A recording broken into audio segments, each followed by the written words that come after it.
আমরা দুনিয়ার বুকে আমরা হয়েছি দুনিয়ার পাগল, ক্ষমতার পাগল, সম্পদের পাগল, খ্যাতির পাগল। বিশ্বনবী তার সাহাবাদেরকে বানিয়েছিলেন জান্নাতের পাগল। পড়েন সুবহানাল্লাহ।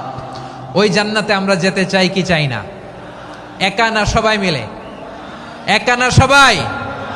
জান্নাতে একা আমি যাব না তো ভাই, তোমাকেও জান্নাতে দলে নিতে চাই। সবাই বলেন, জান্নাতে একা আমি যাব না তো ভাই, তোমাকেও জান্নাতে দলে নিতে চাই। পড়েন আমিন।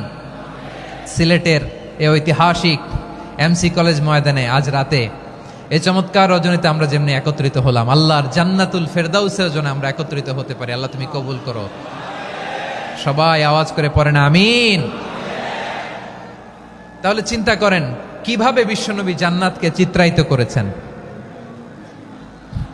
সাহাবাদের সামনে, কিভাবে চিত্রায়িত করেছিলেন তিনি, যে কারণে সাহাবারা জান্নাতের পাগল হয়ে গিয়েছেন। আমরা যদি দেখি the way the prophet Muhammad portrait জান্নাত, কিভাবে তিনি পোর্ট্রে করেছেন জান্নাতের যে সৌন্দর্য, কিভাবে তিনি সাহাবাদের সামনে তুলে ধরেছেন। বিশ্বনবী আল্লাহর কোরআন থেকে আমাদেরকে জানান আল্লাহর জান্নাতের সুসংবাদ দানকারী করে যে আল্লাহ আমাকে পাঠালেন। তোমরা কি জানো আল্লাহর জান্নাত কত সুন্দর?